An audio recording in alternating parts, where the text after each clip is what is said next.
Goeiemôre, dit is Johan Spies hier en ons gaan voort in ons reeks Who Changed the Truth of God into a Lie. En ons kom vandag by die gedeelte wat die meer wetenskaplike gedeelte van hierdie boek, en dit is die gedeelte oor selbiologie. Vandag se tema is DNA, bloudruk van die lewe. Maar ek wil eintlik vandag meer 'n oorsig gee. Ek wil afwyk van die gewone wat ek doen.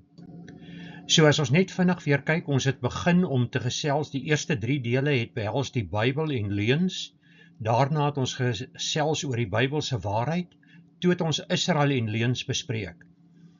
En nou kom ons by die gedeelte oor selbiologie, en die eerste gedeelte is dan juis die bloudruk van die lewe.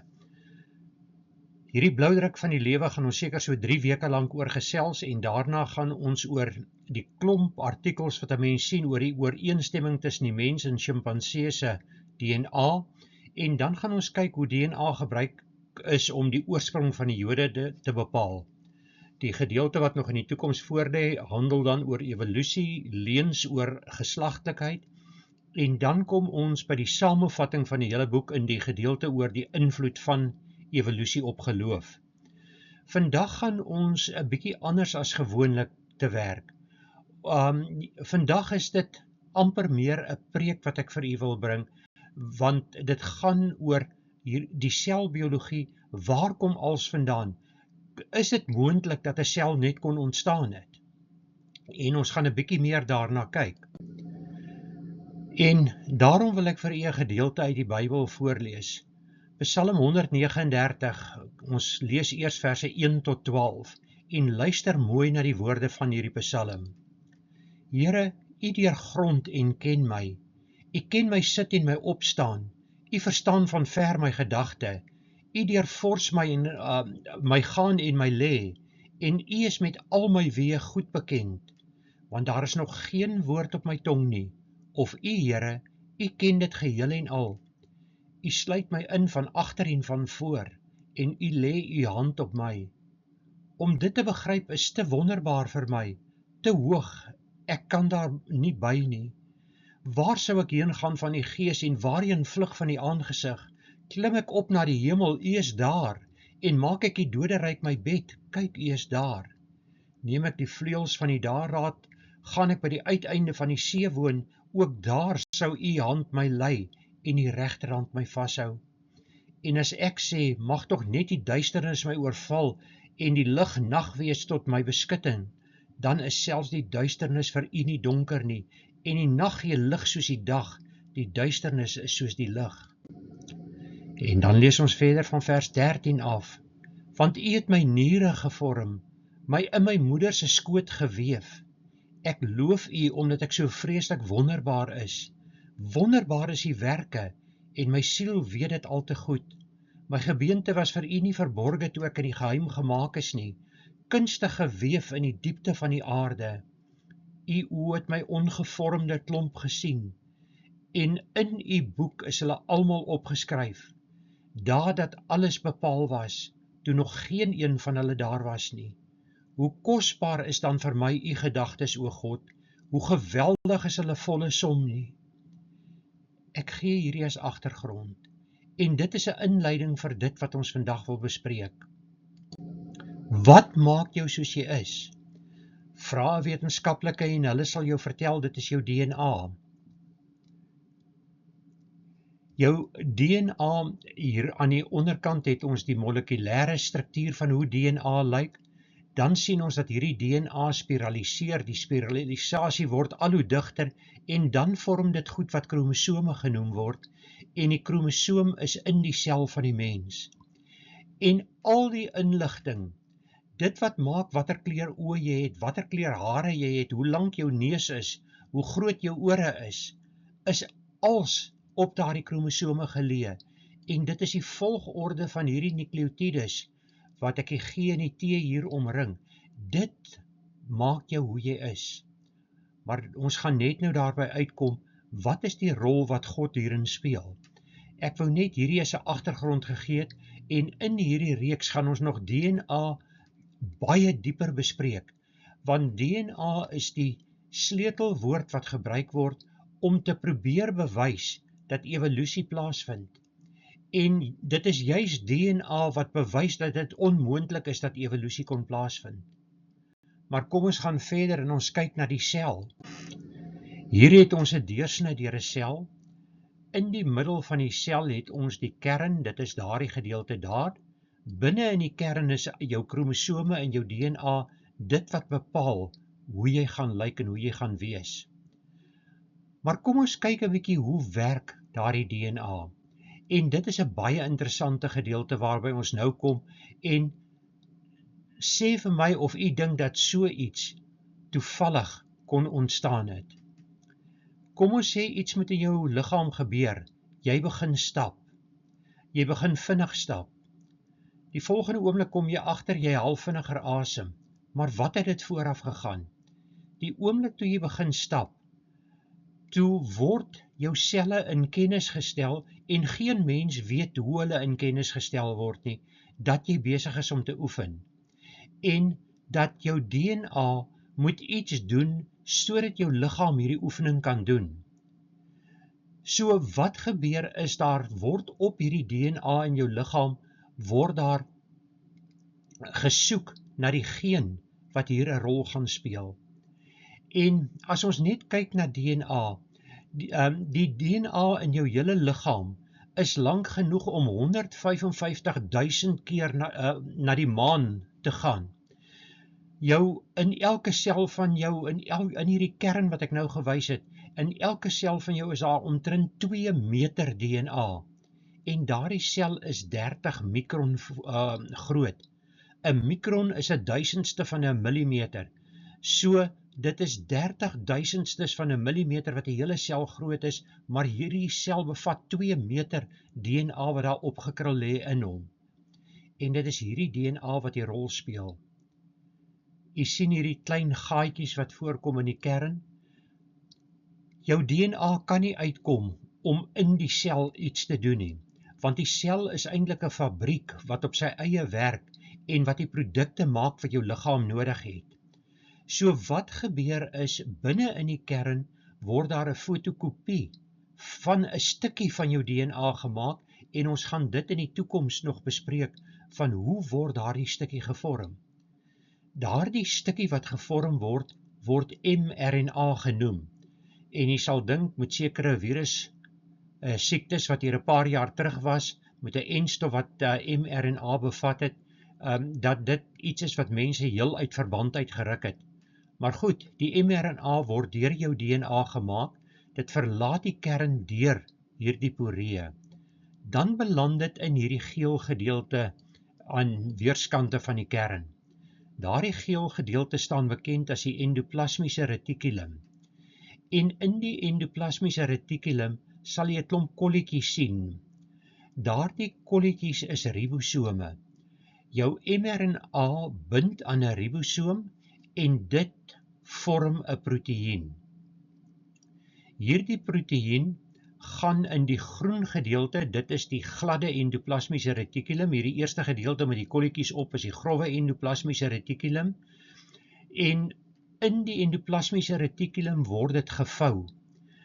Daar is 'n klomp verskillende maniere waarop dit gevou word. Ons gaan later ook 'n bietjie daaroor gesels, maar jy kry primêre, sekondêre, tersiêre en self kwadrinêre vouing van die proteïen, en as hy nie op daai manier gevou is nie, kan hy nie werk nie. Nou is die DNA, of nie, dis nie meer DNA nie, dis nou 'n proteïen. Nou word dit aan die punte van die endoplasmiese retikulum in daardie bolletjies word dit uitgeskei. Die bolletjies beweeg en hulle kom mettertyd by hierdie struktuur uit, die Golgi-apparaat. Daar by die Golgi-apparaat word daar besluit, waar is hierdie proteïen nodig? Gaan die proteïen binne in hierdie sel gebruik word of gaan die proteïen buite die sel gebruik word? Die Golgi-apparaat tree met ander woorde op soos 'n poskantoor. Dit besluit waarheen hierdie proteïen moet gaan. Jy het vinniger begin stap, so hierdie proteïen is buite die sel nodig. Dit moet byvoorbeeld na jou skildklier gaan. Jou skildklier moet geaktiveer word. Die skildklier gaan dan 'n hormoon afskei wat op hierdie selfde wyse gevorm word, dit gaan dwars deur jou liggaam versprei en dit gaan jou liggaam vertel, ek moet nou energie vrystel. So dis 'n hele proses wat plaasvind om energie vry te stel, maar dit gaan ook maak dat jy vinniger asemhaal en dit word als deur jou skildklier beheer. So elke stukkie in hierdie sel is noodsaaklik. Dan kom ons by hierdie gedeelte, dit staan bekend as 'n mitokondrion, en jou mitokondrion is die kragsentrale, dis die Eskom van die sel. Daar word die energie geproduseer wat nodig is om alles te laat plaasvind. Dit is ook 'n proses waaroor ons later gaan gesels. Maar wat die mitokondrion aanbetref, hy is baie meer doeltreffend as Eskom. Daar is geen beerdkrag. Hy voorsien voortdurend krag aan hierdie sel om te kan doen dit wat die sel moet doen. So ek het hier net 'n paar van die strukture in die sel vir u genoem. Kom ons kyk vinnig wat sê evolusie. Evolusie sê dat oor miljoene en biljoene jare het goed geleidelik gevorm, daar was een ding en later is nog 'n ding bygevoeg. As die sel nie oor al hierdie strukture gelyktydig beskik nie, kan die sel nie leef nie. So as net een van hierdie dinge ontwikkel het, moes die sel gesterf het, want hy het nie als nodig om te oorleef nie. So biljoene jare help niks. Een ding kan nie op 'n slag ontstaan nie, want daai sel gaan sterf. Al hierdie goed moet gelyktydig gevorm word, want as hulle nie eensklaps daar is nie, kan die sel nie oorleef nie. Maar dit is wat ons gaan bespreek as ons by evolusie kom. Ek wou net vinnig 'n agtergrond gegee het, dat u verstaan waarom ek sekere goed sê. Maar wat vertel hierdie sel vir u en die DNA vir u? Dit vertel vir u, daar was 'n absolute kenner wat hierdie goed gemaak het. En dit is so gemaak dat jy kan leef. Dit is so gemaak dat elkeen van ons anders lyk. En daar's net een wat dit so kan maak en dit is God. En dit is hoekom selbiologie vir my een van die mees fascinerende rigtings is wat daar is. Want dit is waar God werk. En dink terug aan die woorde wat ons gelees het in Psalm 139. Van voordat jy nog bestaan het, het God jou geken. Hy het jou in jou moeder skoot geweef. Hy het jou niere gevorm. Hy het als van jou gevorm. Hy het ook hierdie wonderlike sel gevorm, wat maak dat alles reg werk. En ek en jy het elkeen selle, en daardie selle maak ook dat ek en jy verskillend lyk. Mense kan tussen ons onderskei. En dit is wat ons in hierdie reeks verder gaan bekyk. Hoe werk hierdie sel? Hoe kry die sel dit reg, dat hierdie gedeelte so van mekaar kan verskil? Want dit is waaroor hierdie hele reeks eintlik gaan. God het gesê, hy het ons in ons moederskoot geweef. Hier sien ons 'n ou weefmasjien, en die een ding wat hier nie duidelik is nie, is dat daar, ek moet elke keer hier bo-oor loer om by die regte knoppie uit te kom om te druk. Daar is hierdie gedeelte wat ons hier sien. Daar kan jy sien is 'n kleur in. Wat met hierdie gedeelte gebeur is, dit word van die een kant deurgeskiet na die ander kant toe. Dan kan die kleur byvoorbeeld verander word en hy word weer teruggeskiet soontoe, en dit vorm die weefsel wat ons hier sien, byvoorbeeld die blou, en dan word dit afgewissel met die geel om die blommetjies te vorm, of daardie geel om 'n soliede basis te vorm. Dit is hoe die weefmasjien werk. En in my kop sien ek elke keer, dit is nie hoe God werk nie, maar dit is vir my so 'n mooi beeld dat ek dit altyd gebruik. Ek sien hoe God jou gevorm het. Ons ontvang ons gene, jy ontvang die helfte van jou pa en die helfte van jou ma. En ek sien daar hoe God hierdie, ek weet nie wat noem mens hierdie stuk presies nie, maar hoe hy dit vat met die een geen en hy skiet dit hier onderdeur. Nou sit hy een van jou pa se gene in en hy skiet dit terug. 'n Ander geen van jou ma en hy skiet dit hierdie kant toe. En so hou dit aan en jy is hierdie hele stuk materiaal wat gewewe word. En jy is uniek, want jy het 'n unieke kombinasie ontvang. En God het besluit wat die kombinasie moet wees wat jy moet kry. En daardie kombinasie maak jou as individu, dat jy totaal anders is as enige ander individu.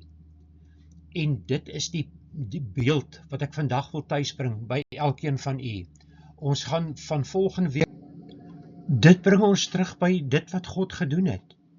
Ons dink aan Job, die gesprek wat Job met God gehad het, en God wys vir hom hoe groot is God en wat hy als gedoen het. En dan kom ons by Job 39, waar God vir hom 'n hele verklaring gegee het van wat God als doen.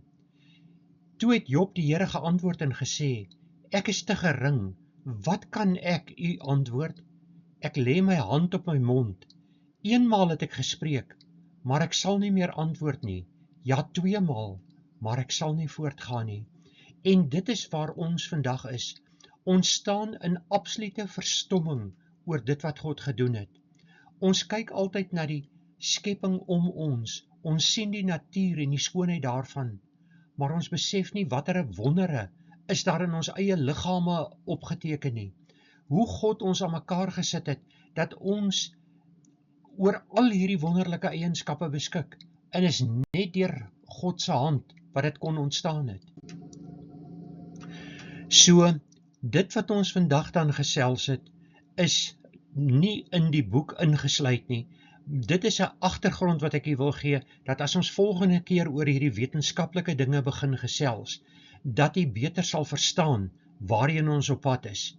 So, dit gaan u wys presies wat in jou liggaam gebeur, en dan gaan ons ook begin gesels hoekom dit onmoontlik is dat so 'n ding van self kon ontstaan het. O Here, ons roep in hierdie oggend u naam aan. Here, ons sê vir u baie dankie dat u ons God is, dat u ons skepper is, dat u elkeen van ons in ons moederskoot gevorm het. O Here, baie dankie dat u vir elkeen van ons 'n unieke persoonlikheid gegee het. Maar Here, gee dat ons ook sal soek waar u hierdie persoonlikheid van ons wil gebruik, dat ons die wyse waarop u ons gemaak het, sal gebruik om u te eer, dat ons u naam sal verhoog en u naam uitdra. U het vir elkeen van ons gemaak soos u ons wil hê. Here, help dat elkeen wat hierna luister, hulle doel in die lewe sal vind, en sal uitvind hoe hulle u kan dien en eer. Here, wees met elkeen van ons in die dae wat voorlê, behoed en bewaar ons, en lei u ons waar u ons wil hê. Ek vra dit in die naam van ons Verlosser, Jesus Christus. Amen.